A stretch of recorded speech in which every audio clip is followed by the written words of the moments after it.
Depuis le 1er juin 2022 est entrée en vigueur l'obligation de la facturation électronique de tous ceux qui sont détenteurs d'une partita IVA a regime forfettario. Une obligation qui oblige ces professionnels et ces petits entrepreneurs de s'acquitter d'un logiciel comptable et donc de supporter un coût qu'ils n'avaient pas prévu au moment de la création même de leur partita IVA. Vous êtes bien sûr la Minute Fiscale. Ici, on parle de fiscalité, de taxes, d'immigration en Italie, de la communauté noire. Donc, si vous venez de découvrir notre chaîne, n'hésitez pas de vous abonner et surtout de cliquer sur la cloche de notification pour ne manquer aucune de nos prochaines vidéos.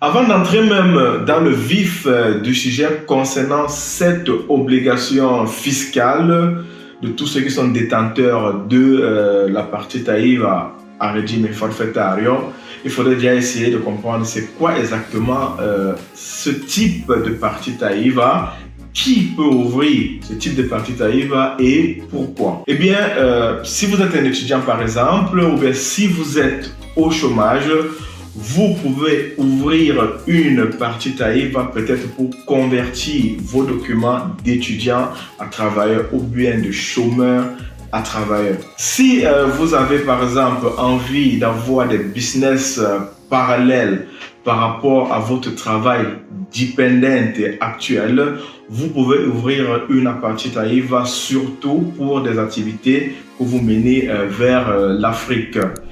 Si par contre vous voulez tout simplement vous mettre à votre propre compte, travailler donc en fonction de votre disponibilité, de vos envies, de votre mission, vous pouvez ouvrir une partita IVA, ce qui vous donne donc droit à une taxation fiscale très réduite pour débuter même votre activité. En termes donc de taxation, il s'agit de 5% sur les revenus que vous ferez avec la partita IVA agevolata pendant les 5 premières années de votre activité. Revenons donc sur cette obligation de la facturation électronique. Ceci concerne uniquement tous les détenteurs de partita IVA qui ont fait un chiffre d'affaires ou bien qui ont eu un revenu de plus de 25 000 € durant l'année 2021.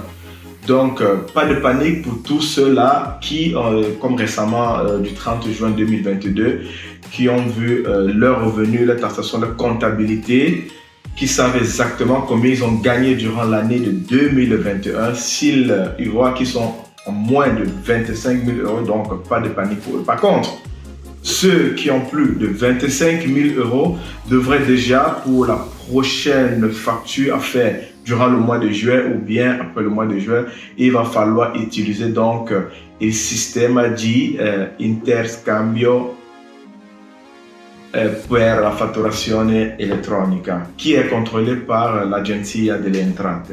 Par contre, si vous avez eu un revenu annuel durant l'année 2021 de plus de 25 000 €, vous devez vous conformer à ce décret. Et voilà, ce revenu, vous le savez déjà très précisément parce que le 30 juin qui est passé était la date ultime pour la déclaration des revenus. Et donc, concernant votre prochaine facture, vous devez passer par le système di interscambio pour la fatturazione elettronica, qui est contrôlé même par l'Agenzia delle Entrate. Pour effectuer ces factures, vous avez deux options.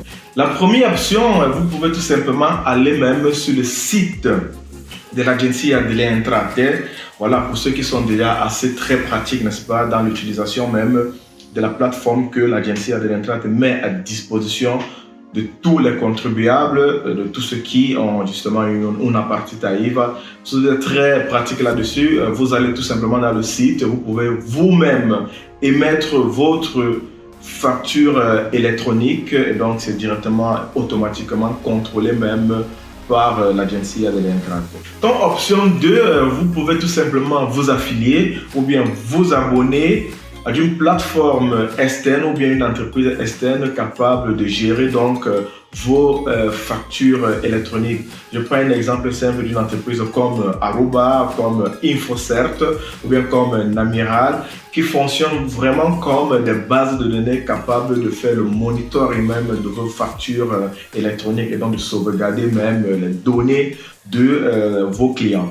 Bref, cette plateforme fonctionne même comme des vraies bases de données, très intuitive, facile à utiliser également, tout comme celle par exemple que nous avons à Radio Kamit qui nous permet même de calculer votre CT30 afin de bénéficier des détractions et des déductions fiscales et aussi de calculer même votre ISE pour la demande des bonus sociaux, pour la réduction des frais de l'asile au nido et aussi même pour la demande de le bonus lié à la prima casa pour tous ceux qui ont moins de 36 ans. Cette plateforme-là nous permet également de faire la demande même de la senior unique lorsque madame attend déjà un enfant ou bien vous avez déjà un enfant à votre charge. N'hésitez pas donc de nous contacter si jamais vous avez besoin de Radio Kamit pour ces services liés même à la fiscalité. En conclusion, ce décret concerne uniquement ceux qui ont eu un revenu avec leur partita IVA de plus de 25 000 € durant l'année 2021. Et ceux qui sont intéressés de créer une nouvelle partita IVA agevolata, je vous demanderai tout simplement de vous poser deux bonnes questions qui sont fondamentales même. La première est celle de pourquoi est-ce que vous voulez créer cette partita IVA et quels sont les vrais coûts qui sont derrière la gestion même de cette partita IVA. À la prochaine vidéo. Peace.